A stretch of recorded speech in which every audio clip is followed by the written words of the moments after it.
Okay, it is mid-September and I love this weather. It's really cooling down, and you can wear a jacket or sweatshirt in the evening, and you can wear a t-shirt in the day and work outside in the sun, and you don't get too hot and sweaty. And it just reminds me of going back to school. The leaves on the trees are just beginning to change color, and kind of reminds me of my childhood. So really in a good mood with this great weather. So anyway, today's kind of a cool day because it's a little bit of a hallmark moment for me. I'm selling a few of the antiques that I have. So if you're new to this channel, this is my little YouTube channel, and it's focused mainly on my journey in restoring this old industrial building that we purchased, and also my interest in antiques, sourcing them from Europe and sending them back to the States to resell here. So yeah, so today, like I said, I've sold a few items, and it's to a retail business owner. I think she's got like a salon type business, a meeting place.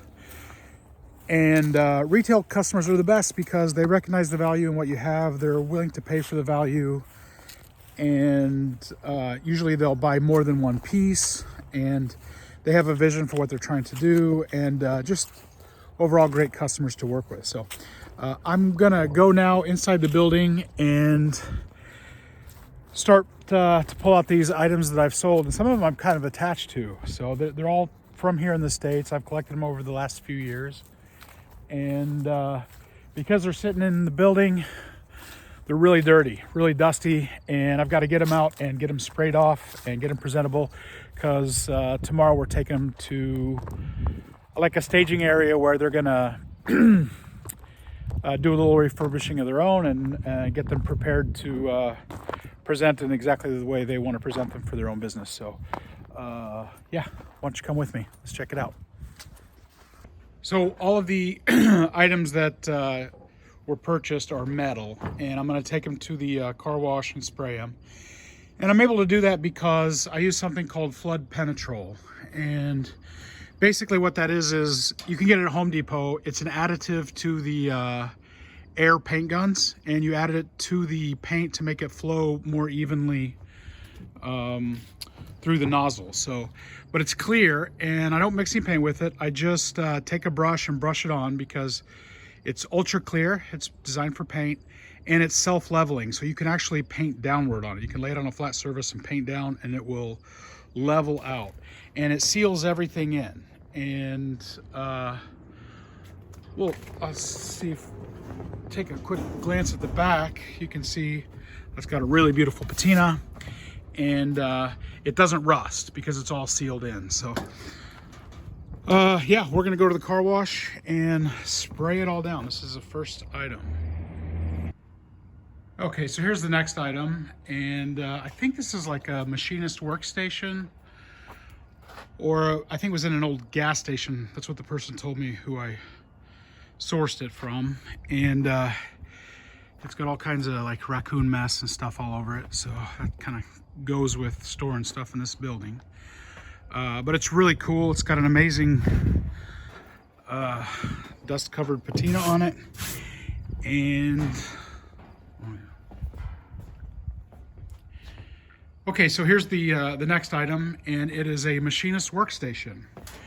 And word has it that it was parked at a gas station in Terre Haute, Indiana, and then set in someone's garage for about 40 years. So it has a little opening here to get access underneath, and it's got a pull-out drawer.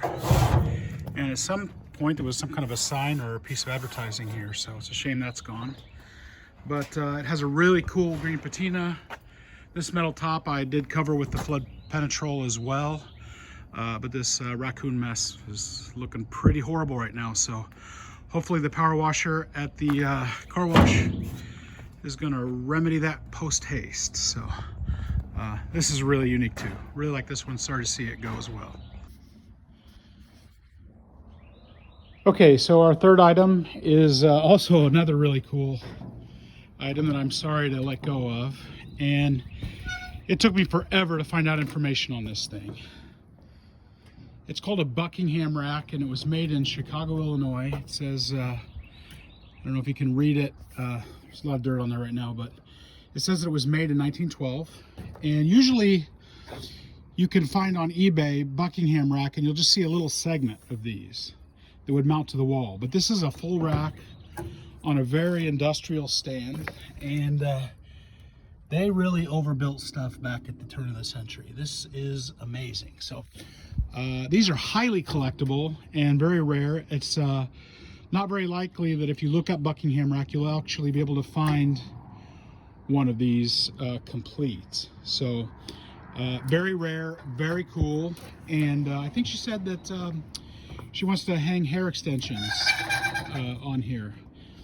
It was originally designed to hold women's skirts, as far as I know. So anything that's clothing related and industrial and antique is very desirable and collectible. So next piece. Oh my gosh, I'm out of breath. So this stuff is heavy. So this is the one item that is going, that was actually in the building when we purchased it. And for those of you who don't know, this was actually an old shoe factory, and this is a sewing table. So I don't know if this was original to the building or if this came in later from Mr. Winnett, the previous owner. But it's a sewing table, very industrial, very heavy duty. It's got a little pull-out drawer here. Oh, let's see what's in there. Ooh. Always look for any kind of documentation or anything that's unexpected. So it's got a place there where spools would sit, and it's actually got measuring tape in the actual laminate on the table. So it's got that really cool industrial green look, and it's kind of special. I really like it. So very heavy to move. Okay, so this one is kind of a curiosity. I have no idea what it is, but one thing is for sure, it is very old. It's got some surface rust on it, and it has what looks to be kind of like a Japanese style stenciling on it. I don't know if it's Japanese, but it looks kind of Asian. But I'm not the expert. Maybe somebody recognizes what that is. It's very old, and it's made of like heavy duty thick gauge steel. So it was some kind of a lockbox, maybe for keepsakes, or maybe it was for like banks and documents. This looks like it's about the width of a sheet of paper, so probably was for documents. Oh, I've got it upside down. Let me flip it over. There we go. I guess we're supposed to be reading that graphic from right to left instead of left to right. But yeah, so it's flipped over.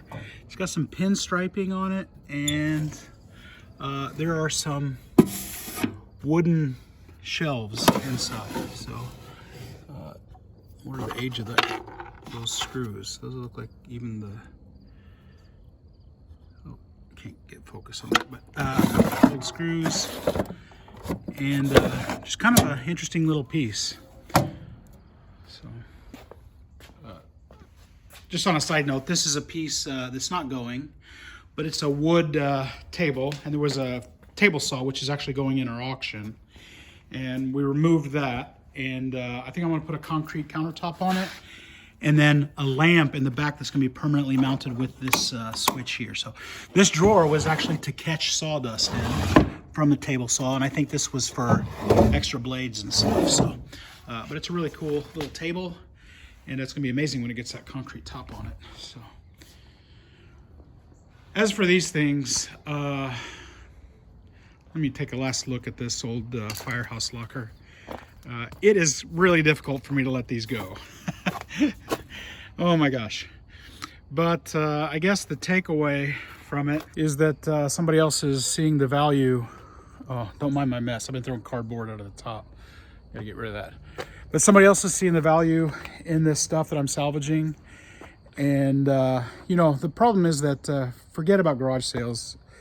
And very rarely, you know, one piece like this or two pieces like this a year you can find at estate sales and stuff. So they're few and far between. And so by the time I actually end up getting rid of any of them, I'm pretty attached to them. So But the takeaway, like I said, is that other people also see the value in them and they're willing to pay a fair price for them. So I feel like I'm kind of on the right track, and it's boding well for the future in terms of collecting like larger and larger quantities of the really high, really cool premium type stuff, or at least the stuff that I feel is super valuable. But yeah, so I can just take away the fact that other people also see the value. So.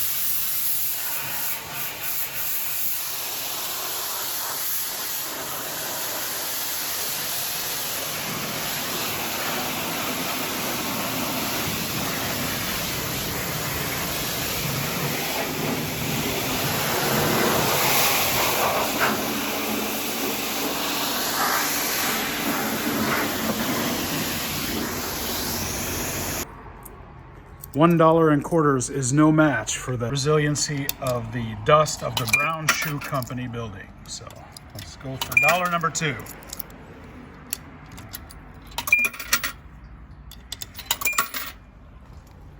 Here we go again. Okay, so these guys are in barn fresh condition. I have no idea what decade they're from. I would guess 1940s, just because of the unique profile of them, but that's just a guess. Somebody maybe out there watching this video will know better. So it has these lids that pop up, and you can get access to the drawers that pull out. These are metal drawers, and they're just kind of lightweight sheet metal type cabinets. So barn fresh condition. They're gonna need a good cleaning. They've got some flash rust on them, but pretty unique, kind of cool. Okay, so this is the last one from today's trip, and this is another old, looks like a workstation machinist cabinet. It's missing these top pull-out drawers here, but those can potentially be replaced. And yeah, it's got the old factory green on it. So this thing is heavy. It was everything I could do just to get the legs up to get it onto this rolling cart. So, but it's got chippy paint, and I have no idea what decade that's from, but whatever decade it was the decade where they made things right, because that thing is super overbuilt, super heavy, and very industrial. So going to a new home. Okay, so that's all for today. We actually had more pieces than actually. Are you serious? We didn't actually get all of the pieces in the video, but I showed you my favorite ones, and I've actually been invited to stop by for the grand opening and to make a few video clips for you guys to check out all of the items in situ. So I'm gonna film that tomorrow, and hopefully that'll be up within a few days. I'll get it edited and put together so you can check that stuff out. So also got another video about the actual process of working and busting hump inside the factory, and some clips to show you the progress that we're making. So thanks for joining, and see you again soon.